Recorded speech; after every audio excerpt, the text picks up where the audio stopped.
CM ಸಿದ್ದರಾಮಯ್ಯಗೆ ಈಗ ಮತ್ತೊಂದು tension ಶುರುವಾಗಿದೆ. ಒಂದು ಕಡೆಯಲ್ಲಿ ಈ ಟೆನ್ಷನ್ ಆದ್ರೆ ಮತ್ತೊಂದು ಕಡೆಯಲ್ಲಿ ಅರ್ಕಾವತಿ ಡಿನೋಟಿಫೈ ವರದಿಯನ್ನ ಕೇಳಿದ್ದಾರೆ ಗವರ್ನರ್.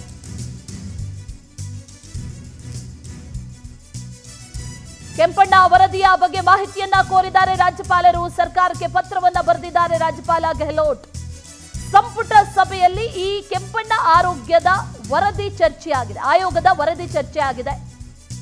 ಕೆಂಪಣ್ಣ ಆಯೋಗದ ವರದಿ ಸರ್ಕಾರ ಅಂಗೀಕಾರ ಮಾಡಿಲ್ಲ, ಹಾಗಾಗಿ ಆ ವರದಿಯನ್ನ ಕೊಡೋದಕ್ಕೆ ಬರೋದಿಲ್ಲ.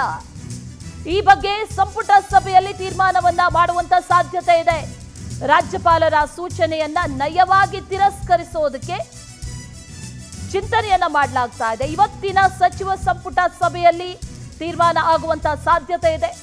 ವರದಿಯನ್ನ ಬಹಿರಂಗ ಪಡಿಸಬೇಕು ಅಂತ ಬಿಜೆಪಿಯು ಕೂಡ ಕೋರಿತ್ತು. ಆದ್ರೆ ಆ ಕೆಂಪಣ್ಣ ಆಯೋಗದ ವರದಿಯನ್ನ ಸರ್ಕಾರ ಅಂಗೀಕಾರ ಮಾಡಿರಲಿಲ್ಲ, ಹಾಗಾಗಿ ಅದನ್ನ ಕೊಡೋದಕ್ಕೆ ಬರೋದಿಲ್ಲ ಅನ್ನುವಂಥ ಮಾತನ್ನ ಹೇಳಿ ಒಂದ್ ರೀತಿಯಲ್ಲಿ ನಯವಾಗಿ ಈಗಾಗಲೇ ರಾಜ್ಯಪಾಲರು ಏನು ಕೇಳಿದ್ದಾರೆ, ಡಿನೋಟಿಫೈ ವರದಿಯನ್ನ ಏನು ಕೇಳಿದ್ದಾರೆ ಅದನ್ನ ನಯವಾಗಿ ತಿರಸ್ಕರಿಸೋದಕ್ಕೂ ಕೂಡ ಚಿಂತನೆಯನ್ನ ಮಾಡಲಾಗಿದೆ ಅನ್ನುವಂಥ ಮಾಹಿತಿ ಇದೆ. ಮತ್ತಷ್ಟು ಡೀಟೇಲ್ಸ್ ಅನ್ನ ನೀಡ್ತಾರೆ ನಮ್ಮ ಪ್ರತಿನಿಧಿ ದೀಪಾ, ನೇರ ಸಂಪರ್ಕದಲ್ಲಿ ಜಾಯಿನ್ ಆಗಿದ್ದಾರೆ. ದೀಪಾ, ಒಂದು ಕಡೆಯಲ್ಲಿ ಮೂಡ ಟೆನ್ಷನ್ ಆದ್ರೆ ಮತ್ತೊಂದು ಕಡೆಯಲ್ಲಿ ಈಗ ಅರ್ಕಾವತಿ ಡಿನೋಟಿಫೈ ವಿಚಾರವೂ ಕೂಡ ಈಗ ಸೇರ್ಕೊಳ್ತಾ ಇದೆ. ಇದಕ್ಕೆ ಸಂಬಂಧಪಟ್ಟಂತೆ ಇದು ಕೂಡ ದೊಡ್ಡ ಮಟ್ಟಿನ ಟೆನ್ಷನ್ ಕೊಡೋದಂತೂ ನಿಜ. ಆ ನಿಟ್ಟಿನಲ್ಲಿ ಯಾವ ರೀತಿ ಇದರಿಂದ ಹೊರಗೆ ಬರೋದಕ್ಕೆ ಈಗ ಪ್ಲಾನ್ ಮಾಡ್ಕೊಳ್ಳಲಾಗ್ತಾ ಇದೆ, ಅದರ ಬಗ್ಗೆಯೂ ಕೂಡ ಸಂಪುಟ ಸಭೆಯಲ್ಲಿ ಚರ್ಚೆಯನ್ನು ಮಾಡಲಾಗುತ್ತೆ. ಅದ್ರ ಬಗ್ಗೆ ಡೀಟೇಲ್ಸ್ ಇದೆಯಾ? ಅಶ್ವಿನಿ, ನಿಜ, ಇವತ್ತು ನಡೀತಾ ಇರುವಂತಹ ಸಚಿವ ಸಂಪುಟ ಸಭೆ ಸಾಕಷ್ಟು ಮಹತ್ವವನ್ನು ಪಡೆದುಕೊಂಡಿದೆ. ಪ್ರಮುಖವಾಗಿ ಹಲವಾರು ವಿಚಾರಗಳ ನಡುವೆ ಇದೀಗ ಕೆಂಪಣ್ಣ ಅವರ ವರದಿ ಕೂಡ ಒಂದು. ಯಾಕಂದ್ರೆ ಅರ್ಕಾವತಿ ಡಿನೋಟಿಫಿಕೇಶನ್ ವಿಚಾರವಾಗಿ ಕೆಂಪಣ್ಣ ಅವರ ವರದಿ ಅಂದ್ರೆ ಆಯೋಗದ ವರದಿ ಸರ್ಕಾರದ ಕೈ ಸೇರಿದೆ, ಆದ್ರೆ ಅದನ್ನ ಸ್ವೀಕರಿಸಿದೆಯೇ ಹೊರತು ಅಂಗೀಕರಿಸಿಲ್ಲ. ಹಾಗಾಗಿ ಏನು ರಾಜ್ಯಪಾಲರು ಈ ವಿಚಾರವಾಗಿ ಅರ್ಕಾವತಿ ಡಿನೋಟಿಫಿಕೇಶನ್ ವಿಚಾರವಾಗಿಯೂ ಕೂಡ ವರದಿಯನ್ನ ಕೇಳಿದ್ದಾರೆ, ಡೀಟೇಲ್ಸ್ ಅನ್ನ ಕೇಳಿದ್ದಾರೆ ಸಿಎಸ್ಗೆ. ಇದೀಗ ಈ ವಿಚಾರವಾಗಿಯೂ ಕೂಡ ಸಚಿವ ಸಂಪುಟ ಸಭೆಯಲ್ಲಿ ಚರ್ಚೆಯನ್ನ ಮಾಡಲಾಗುತ್ತೆ.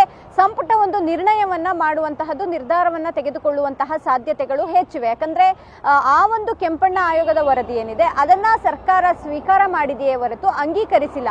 ಹಾಗಾಗಿ ನೀವು ಕೇಳಿದಂತಹ ಮಾಹಿತಿಯನ್ನ ನಾವು ಕೊಡೋದಿಕ್ಕೆ ಸಾಧ್ಯ ಆಗೋದಿಲ್ಲ ಅನ್ನುವಂತಹ ಮಾತುಗಳನ್ನ ಹೇಳೋ ಮೂಲಕ ಈ ವರದಿಯ ವಿಚಾರವನ್ನ, ಈ ವರದಿಯ ವಿವರಣೆಯನ್ನ ರಾಜ್ಯಪಾಲರಿಗೆ ಕೊಡೋದಿಕ್ಕೆ ಸರ್ಕಾರ ಹಿಂದೆ ಇಟ್ಟು, ಜೊತೆಗೆ ಆ ಒಂದು ಅವರು ಹೇಳಿರುವಂತಹ ಸೂಚನೆಯನ್ನ ನಯವಾಗಿ ತಿರಸ್ಕಾರ ಮಾಡುವಂತಹ ಒಂದಿಷ್ಟು ಆಲೋಚನೆಯನ್ನ ಮಾಡಿದಂತಿದೆ. ಹಾಗಾಗಿ ಇವತ್ತು ನಡೀತಾ ಇರುವಂತಹ ಸಚಿವ ಸಂಪುಟ ಸಭೆ ಮಹತ್ವವನ್ನ ಪಡೆದುಕೊಂಡಿರುವಂತಹದ್ದು. ಸಂಪುಟದ ಬಳಿಕ ಏನೆಲ್ಲ ಚರ್ಚೆ ಆಯ್ತು, ಈ ಒಂದು ಏನು ಅರ್ಕಾವತಿ ಡಿನೋಟಿಫಿಕೇಶನ್ ವಿಚಾರವಾಗಿ ಯಾವೆಲ್ಲ ವಿಚಾರವನ್ನ ಸಂಪುಟದಲ್ಲಿ ಚರ್ಚೆ ಮಾಡಲಾಯಿತು ಅನ್ನುವಂತಹದನ್ನ ಕಾದ್ ನೋಡ್ಬೇಕಾಗುತ್ತೆ. Ashwini. Right Deepa, thank you ಡೀಟೇಲ್ಸ್ಗೆ.